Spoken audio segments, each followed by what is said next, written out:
pertumbuhan hewan dan tumbuhan. Sekarang, ayo kita mulai pelajaran hari ini. Apakah kalian pernah melihat kucing? Seekor kucing betina bisa beranak loh. Dan sama seperti manusia, anak-anak kucing juga menyusu pada induknya. Sama seperti manusia juga, kucing tumbuh membesar. Bulunya yang tipis bertambah tebal. Anak kucing tumbuh menjadi kucing remaja. Lalu kucing remaja tumbuh menjadi kucing dewasa. Sekarang coba kalian lihat ayam betina. Kalau tadi kucing beranak, ayam betina dapat bertelur. Setelah dierami, telur menetas menjadi anak ayam. Kemudian anak ayam tumbuh menjadi ayam dewasa. Dari dua contoh hewan tadi, kalian dapat mengetahui bahwa hewan ada yang beranak dan ada yang bertelur. Nah, sekarang coba kalian berikan contoh hewan yang beranak dan contoh hewan yang bertelur. Hewan beranak misalnya gajah, kambing, dan sapi. Hewan bertelur misalnya burung, itik, dan angsa. Setelah kita mengetahui perkembangan pada hewan, sekarang ayo kita pelajari perkembangan pada tumbuhan. Tumbuhan bisa berkembang dari biji. Ada juga tumbuhan yang tumbuh dari batang. Coba kalian tebak tanaman apa saja yang tumbuh dari biji.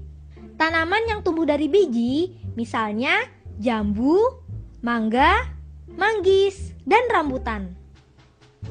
Ini adalah cara perkembangan dari biji sampai menjadi tumbuhan yang besar.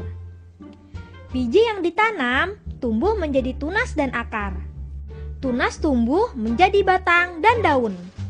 Selanjutnya, makin lama, daun bertambah banyak dan batang semakin tinggi. Hewan dan tumbuhan memiliki manfaat bagi manusia. Apa saja contoh hewan yang menguntungkan? Hewan yang menguntungkan misalnya ayam, sapi, burung hantu, dan lebah. Contohnya, ayam bisa kita makan daging dan telurnya. Kemudian contoh lainnya sapi. Sapi bisa kita manfaatkan dagingnya. Ayam dan sapi dapat memenuhi kebutuhan gizi tubuh kita karena mengandung protein yang tinggi.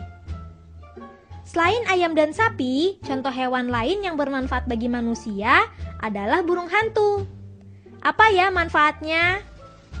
Burung hantu bisa dimanfaatkan petani untuk menangkap tikus sebagai hama di sawah dan perkebunan. Jadi, walaupun terlihat seram, burung hantu ternyata juga bermanfaat bagi manusia. Hewan yang bermanfaat lainnya adalah lebah. Meski kecil, lebah banyak manfaatnya. Lebah menghasilkan madu. Madu banyak dimanfaatkan manusia menjadi obat dan untuk menjaga kesehatan. Hewan apa lagi ya yang bermanfaat bagi manusia? Coba kalian tebak. Kalian tahu hewan apa yang dapat membuat bendungan? Ya, benar, berang-berang. Berang-berang adalah si ahli bendungan. Kelebihan yang diberikan Tuhan pada berang-berang dapat ditiru oleh manusia. Kalian pernah melihat tokek? Di rumah-rumah sering ada tokek. Dia sering bersuara dalam waktu tertentu. Selain itu, kaki tokek bisa menempel di dinding dengan kuat. Kemampuan tokek untuk menempel pada dinding menginspirasi manusia untuk membuat teknologi selotip tokek. Selotip itu terdiri atas bahan yang ditutupi dengan rambut nanoskopik. Meniru bentuk pada kaki tokek, selotip tokek ini ternyata mampu menahan berat manusia. Hewan apa saja ya yang merugikan bagi manusia? Contoh hewan merugikan misalnya nyamuk, lalat, dan tikus. Mengapa sih mereka bisa merugikan? Nyamuk bisa menggigit kita dan menghisap darah kita. Nyamuk menyebabkan penyakit demam berdarah dan malaria. Selanjutnya ialah lalat. Lalat sering hinggap di sampah dan tempat-tempat kotor. Kalau hinggap di makanan, dia menyebarkan bakteri. Makanan yang sudah dihinggapi lalat, jika kita makan, maka perut kita akan sakit. Selain lalat dan nyamuk, hewan lain yang dapat merugikan kita adalah tikus. Tikus memang nakal. Dia sering mencuri makanan kita. Karena itu, makanan harus disimpan di tempat yang bersih dan aman. Selain itu, tikus juga membawa penyakit pes yang berbahaya bagi kita. Penyakit pes ini disebabkan oleh bakteri Yersinia pestis. Bakteri ini ada pada kutu, dan kutu itu menumpang hidup di tubuh tikus. Saat menggigit dan menghisap darah tikus, kutu menularkan penyakit. Nah, bagaimana teman-teman? Asik kan belajar kita kali ini? Selanjutnya, mari kita pelajari manfaat dari tanaman. Tidak hanya hewan yang bermanfaat, tumbuhan juga banyak bermanfaat bagi kita. Contohnya, pohon padi, mangga, mawar, dan tebu. Padi sangat bermanfaat loh. Padi menjadi makanan sumber tenaga kita. Padi jadi sumber makanan pokok terbesar di negara kita. Selanjutnya, buah mangga. Buah mangga rasanya manis. Selain itu, mengandung vitamin A, vitamin C, dan beta karoten, sehingga dapat menyehatkan tubuh kita.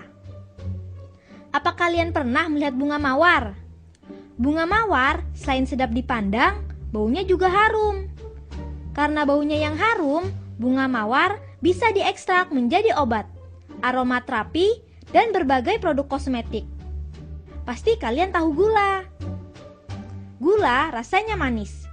Namun, apakah kamu tahu gula terbuat dari apa? Gula terbuat dari tanaman yang bernama tebu. Tanaman yang bermanfaat lainnya ialah bunga teratai. Coba perhatikan bunga teratai. Meskipun hidupnya di air, kenapa ya daunnya tidak membusuk? Hal itu dikarenakan daun teratai merupakan model permukaan hidrofob. Daun teratai ditutupi oleh permukaan kasar yang memiliki tonjolan-tonjolan berlilin, yang menyebabkan air membentuk gumpalan dan tergelincir jatuh dari daun. Ini menginspirasi kita untuk membuat zat pelapis eksterior, pakaian militer, spray atau selimut yang tahan air. Wah, menakjubkan ya tumbuhan tadi. Ternyata ada juga loh tumbuhan yang merugikan. Tumbuhan merugikan itu disebut benalu. Apa sih benalu?